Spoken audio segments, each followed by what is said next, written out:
It's time for the deep dive. Number 5, McDonald's is sharing the love. The company aired its Super Bowl commercial that promotes a new form of payment for burgers and fries, the currency of LOVE. In the ad, customers are told to call a loved one instead of handling over cash for a meal. Dial up your mom, tell her you love her. Excuse me? Hey, Mom. Just wanted to let you know that I love you. Te quiero mucho.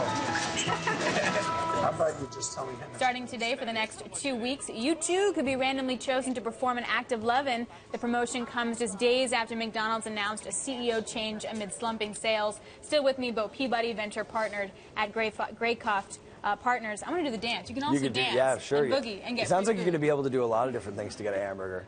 Okay, so what do you think about this? I wonder is it connected to Don Thompson being fired? Well, was this his last great idea? Well, this could have been obviously in the works for months and months before. Yeah, obviously. I don't know. It seems like they're trying something, which is good, right? The problem is the food quality.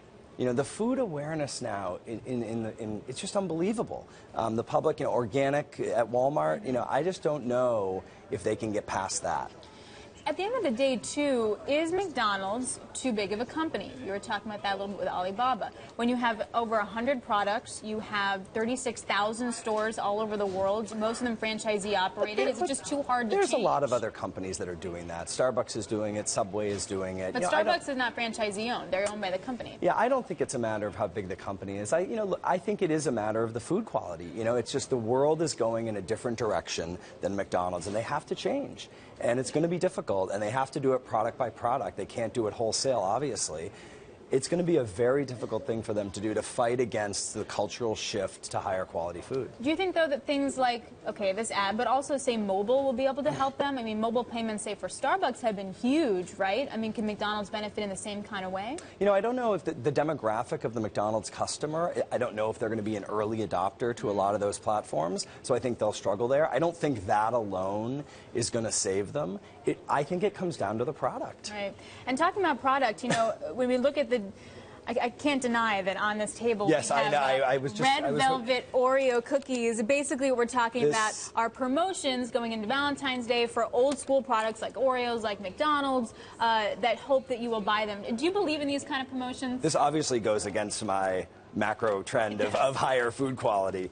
I think these old brands, they are interesting to people, and I think I think you can bring them back, and you can get a lot of mileage out of these old brands around these holidays and new product launches. So I think it's a good try. Well, which kind of brings me to the day 2 of the Super Bowl ads, right? Okay, so you have your good ad.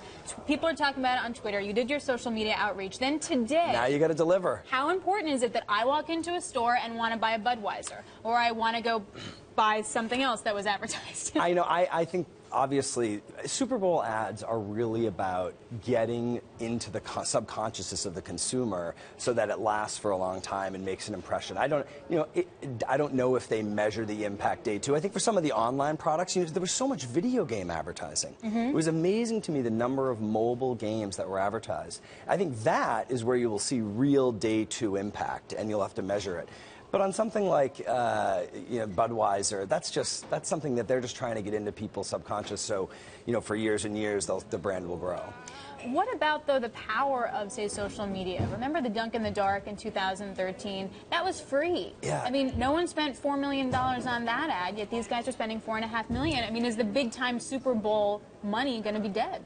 I don't think so. I still think it's TV is still growing, and I think the reason it's growing is it is. TV advertising is still growing, and I think the reason it's growing is because it's the only place you can really tell a story about your brand. It's very hard to do that online. As we get video advertising online, obviously that gets easier, but television, getting in front of that many people and getting 30 seconds of their attention to tell a story about your brand, it's the only place you can do it. And you still invest, in small companies that you hope will be bought by bigger companies. Yes. Are you noticing that larger companies increasingly having a difficult time to grow? They can't find that organic growth. They really have to buy? They do, and not only that, but they have to buy innovation. we're seeing a lot of companies, paying high multiples just for technology, just for innovation. Is it the talent or is it the actual equipment? I think it's more so the talent and the intellectual property that talent has created. I think it's not necessarily equipment in the stuff that we invest in, but yeah, they have to buy innovation, they have to buy growth. You see some of the buying growth. It's hard. We don't invest in companies that typically generate a lot of EBITDA. They're generating fast revenue growth with very good products. We're going to talk to one today. Nick Tarantino from Plated. They have an amazing. Plug, by the way. Yeah, exactly. We are an investor. They have an amazing product that is going with the macro culture of food, and there's a lot of companies, big companies, that are interested in what they're doing. I'm listening to you, but I'm going to make you take one of these nasty-looking red velvet Oreos. There you go. I have to try it. Bo's going to take a bite. I'm going to take one, too. We're going to be on the way to break. All right, Bo's, you're sticking with me. Not too bad. Not bad? Not too bad. All right. Well, coming up, it's a new twist. It says cream cheese frosting. Does it say cream? Is it real cream cheese? Does it taste like cream cheese? It tastes like cream cheese. It's amazing what they can do.